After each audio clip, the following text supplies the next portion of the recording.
ದೇವದುರ್ಗ ತಾಲೂಕಿನ ಸಮಸ್ತ ನನ್ನ ಪ್ರೀತಿಯ ನಾಗರಿಕ ಬಂಧುಗಳಲ್ಲಿ ನಾನು ಬುಡ್ಡನಗೌಡ ರೆಡ್ಡಿ ಸಮಾಜದ ಅಧ್ಯಕ್ಷನಾಗಿದ್ದು ತಮ್ಮಲ್ಲಿ ಕಳಕಳಿಯ ಮನವಿ. ಫೆಬ್ರವರಿ 22ನೇ ತಾರೀಕಿನಂದು ಸ್ಮೈಲ್ ಹಾಸ್ಪಿಟಲ್ ಅಂತ ಬರುತ್ತೆ ಬೆಂಗಳೂರಿನಲ್ಲಿ.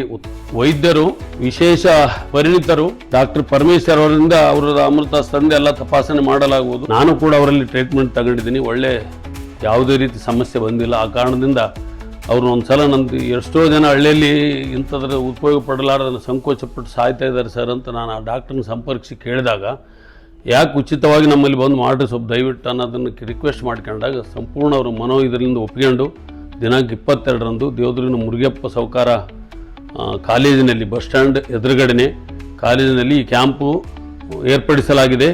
ತಮ್ಮ ಸೇವೆಗಾಗಿ ಸಂಪೂರ್ಣ ತಮ್ಮ ಸೇವೆಗಾಗಿ ಸದಾ ಒಂದು ದಿನ ಕ್ಯಾಂಪ್ ಏರ್ಪಡಿಸಲಾಗಿದೆ. ದಯವಿಟ್ಟು ಹೆಣ್ಮಕ್ಳು ಗಂಡುಮಕ್ಕಳು ಅನ್ನೋದನ್ನೇ ಎಷ್ಟೋ ಜನ ಮಹಿಳೆಯರು ಮತ್ತು ಪುರುಷರು ಸಂಕೋಚ ಪಡ್ತಾರೆ ಈ ರೋಗ ತೋರ್ಸಕ್ಕೆ.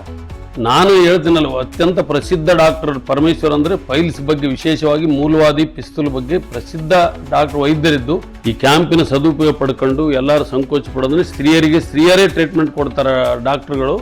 ನಮ್ಮೆಲ್ಲರ ಅನುಭವದ ಮೇರೆಗೆ ನಾವು ಮಾಡಿಸ್ಕೊಂಡು ಅದಕ್ಕೆ ತಾವು ಕೂಡ ಉತ್ತಮ ಸೇವೆ ಮಾಡಿಕೊಂಡು ಆರೋಗ್ಯ ಕಾಪಾಡಿಕೊಡ್ರಿ ಅಂತ ಕೇಳುತ್ತೆ. ಈಗಾಗಲೇ ಉಚಿತ ತಪಾಸಣೆ ಮಾಡೋದ್ರ ಜೊತೆಗೆ ಹಲವಾರು ಟೆಸ್ಟ್ಗಳು ಉಚಿತವಾಗಿ ಮಾಡ್ತಾರೆ. ಚಿಲಿಯನ್ನ ಟ್ರೀಟ್ಮೆಂಟ್ ಬೇಕನ್ನಿಸಿದ್ರೆ ಯಶಸ್ವಿನಿದ್ದವರು ಆ ಸಮಸ್ಯೆ ಇದ್ದವರು ಡಾಕ್ಟರ್ ಸಲಹೆ ಕೊಡ್ತಾರೆ. ಅವತ್ತು ಅದ್ರ ಮೇರೆಗೆ ಅದು ಹಾಸ್ಪಿಟ್ಲಿಗೆ ಬಂದು ಸದುಪಯೋಗ ಪಡ್ಕೊಂಡ್ರೆ ಉತ್ತಮ ಬರೋದ್ರಲ್ಲಿ ನಾನು ಇರ್ತೀನಿ ನಿಮ್ಮ ಜೊತೆಗೆ ನನಗೂ ನನ್ನ ಕುಟುಂಬದ ಸದಸ್ಯರು ನನ್ನ ಮಕ್ಕಳು ಮಾತ್ರ ಮಾಡಿ ಅಲ್ಲಿ ಟ್ರೀಟ್ಮೆಂಟ್ ತಗೊಂಡೋದಕ್ಕೆ ಉತ್ತಮ ವೈದ್ಯಾಧಿಕಾರಿ ಅಂತ ನನಗೆ ಗೊತ್ತಾದಕ್ಕೆ ಕ್ಯಾಂಪ್ ಇಟ್ಕೊಂಡಾರೆ. ಇದು ದಯವಿಟ್ಟು ಮತ್ತೊಮ್ಮೆ ತಮ್ಮಲ್ಲಿ ನಮ್ರತೆಯಿಂದ ವಿನಂತಿಸ್ಕೊಳ್ತೇನೆ. ಇದ್ರ ಸದುಪಯೋಗ ಪಡ್ಕೊಳ್ಬೇಕಾಗಿ ಸಮಸ್ತ ನಾಗರಿಕರಲ್ಲಿ ಮತ್ತೊಮ್ಮೆ ಮನವಿ.